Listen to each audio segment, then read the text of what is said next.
Hello दोस्तों, स्वागत है आपका हमारे YouTube चैनल पर।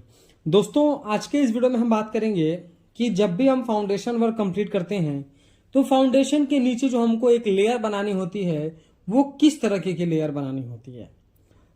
जैसा कि आप सब जानते हैं कि अभी आप कॉमर्शियल का काम करिए या फिर रेसिडेंशियल पर्पज का काम करिए, दोनों में आपका पैसा ज़्यादा लगना है। हाँ, ये है कि दोनों को जो है करने का तरीका लगभग सिमिलर है, कुछ कुछ चीजें डिफरेंट होती हैं। रेसिडेंशियल जो होता है वो आपका एक इंजीनियर आर्किटेक्ट आपको बहुत आसानी से सारी चीजों को बता देता है, पर कॉमर्शियल पर्पस के लिए या हाई राइज बिल्डिंग के लिए आपको स्ट्रक्चरल इंजीनियर की भी राय लेनी चाहिए। अब क्या है कि मान लीजिए कि आप रेसिडेंशियल घर बनाए या कॉमर्शियल बनाए, देखिए उसमें होता यह है कि जो हमारा बेस होता है, जो हमारी फाउंडेशन होता है, वो बहुत ही इंपॉर्टेंट होता है।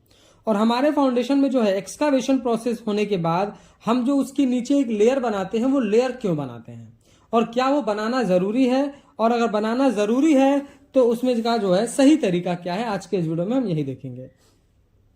तो सबसे पहले हम ये आपको बता दें कि हम वो लेयर बनाने के लिए क्यों कहा जाता है।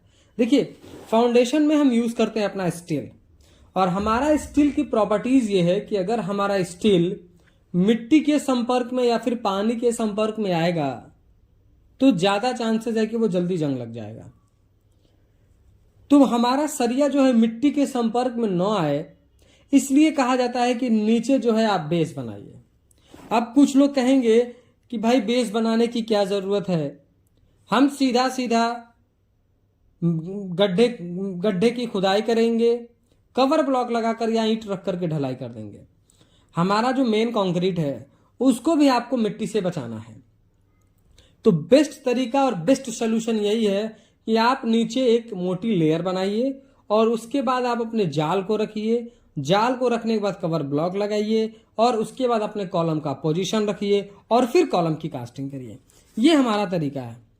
लेकिन अब हम बात करेंगे, हमने आपको ये बताया कि आपको जो है फाउंडेशन के नीचे आपको एक लेयर क्यों बनानी होती है। अब हम देखेंगे कि कौन सी लेयर बना सकते हैं आप।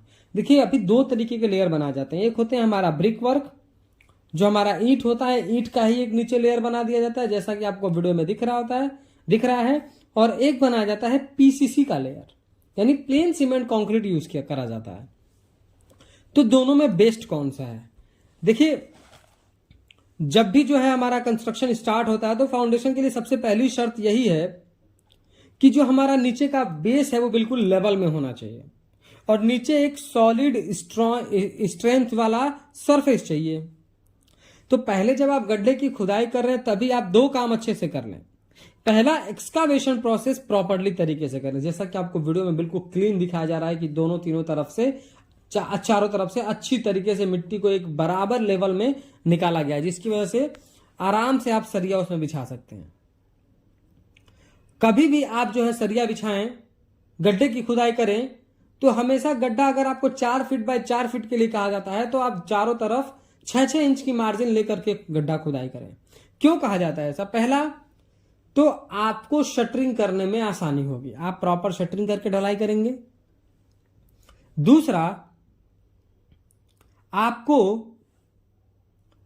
आपका जो मेश है, जो आपकी जाली है, जो स्टील की जाली है, जो हमने नीचे के लिए फाउंडेशन मेश बनाया हुआ है, उसको मिट्टी के संपर्क से भी बचाना है।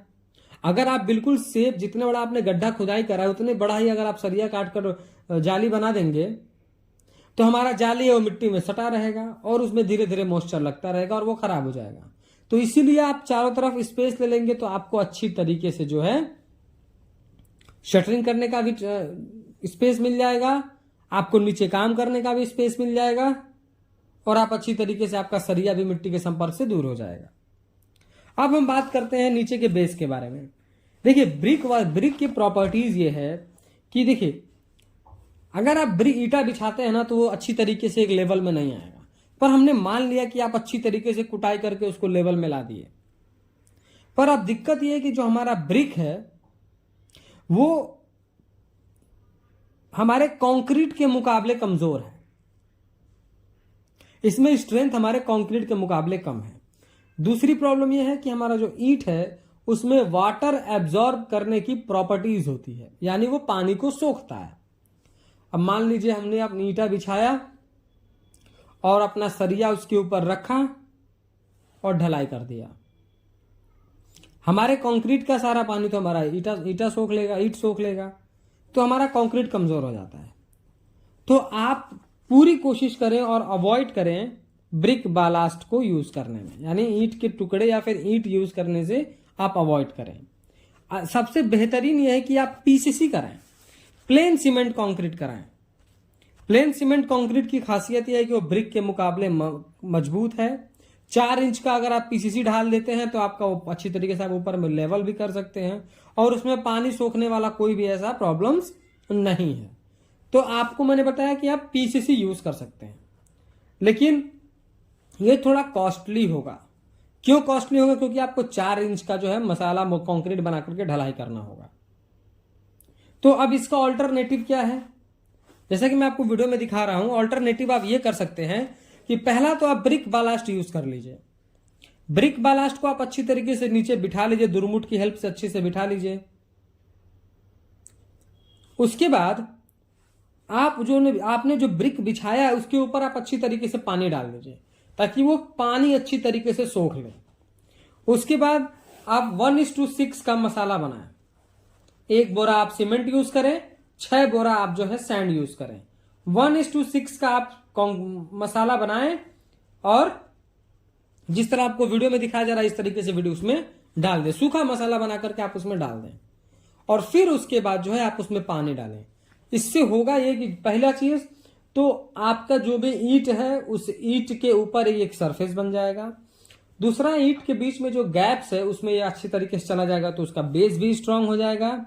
और तीसरा कि ईंट के ऊपर एक लेयर आ जाएगा तो आप उसको लेवल भी कर सकते हैं और पानी भी एब्जॉर्ब करने की प्रॉपर्टीज उसकी लगभग खत्म हो जाएगी। तो ये आप एक ऑल्टरनेटिव के तौर पे यूज कर सकते हैं, पर आप कॉमर्शियल में ना यूज करें, इसको रेसिडेंशियल में यूज करें। अगर आपने छोटा प्लॉट बनवाना है, आपने बहुत ज्यादा आपके पास बजट नहीं है, तो ये एक काम चलाने वाला ऑल्टरनेटिव है। जिस तरह आपको वीडियो में दिखाया जाए, अगर आप इस तरीके से करेंगे तो आपका काम तो चल जाएगा। लेकिन ये है कि अगर आज आपने ईंट नीचे बिछाई और उस पर 1:6 का आपने अगर रेशियो यूज करके उसमें मोटार लगाया, सूखा मसाला आपने लगाया, तो उसको सूखने के लिए आपको 1 दिन छोड़ना है, अगले दिन ही काम करना है, तब जाके ये आपका ऑल्टरनेटिव सक्सेसफुल होगा। अब ऐसा नहीं है कि आपने ये कर दिया तो आपका फाउंडेशन बहुत मजबूत हो गया। फाउंडेशन में लोग क्या करते हैं, कंक्रीट कवर की जगह वहां भी ईंट लगा देते हैं, तो आपको ये नहीं करना है। आपको वहां पर 50 mm का कवर ब्लॉक लगाना है। आपको शटरिंग बहुत अच्छी तरीके से करनी है। फाउंडेशन में शटरिंग नहीं करेंगे, आड़ा टेढ़ा आपको कॉलम नहीं ढालना है। प्रॉपर शेप जो भी आपको इंजीनियर ने सजेस्ट किया है एज पर ड्राइंग, आप वही शेप के लिए आप उसको काम करेंगे। उसके बाद वाइब्रेटर आपको एनी हाउ यूज करना है। आपको कॉलम में हनीकॉम आने से बचना है, फाउंडेशन में हनीकॉम आने से बचना है। तो आप शटरिंग कर करके अच्छी तरीके से वाइब्रेटर यूज करें ताकि एयर वॉइड्स चले जाएं, तो प्रॉपर तरीके से कंक्रीटिंग करें। और आप मसाला यानी जो हमारा कंक्रीट है वो M20 ग्रेड से नीचे नहीं होना चाहिए। ये M20 ग्रेड मतलब कि 1 बैग अगर आप सीमेंट ले रहे हैं तो 1.5 बैग आप सैंड लें और 3 बैग आप एग्रीगेट लें। 1:1:3, 1:1:3 का अगर आप कंक्रीट बना करके अपना काम करेंगे तो उसमें स्ट्रेंथ से रिगार्डिंग कोई भी प्रॉब्लम्स नहीं आएगी। दोस्तों, वीडियो पसंद आया हो तो प्लीज़ वीडियो को लाइक कर दें, और अगर चैनल पर नए हैं कंस्ट्रक्शन से रिलेटेड ऐसे ही इन्फॉर्मेटिव वीडियोज इन फ्यूचर देखना चाहते हैं तो प्लीज़ चैनल को सब्सक्राइब करके बेल नोटिफिकेशन को ऑल पर प्रेस कर दें। Thank you.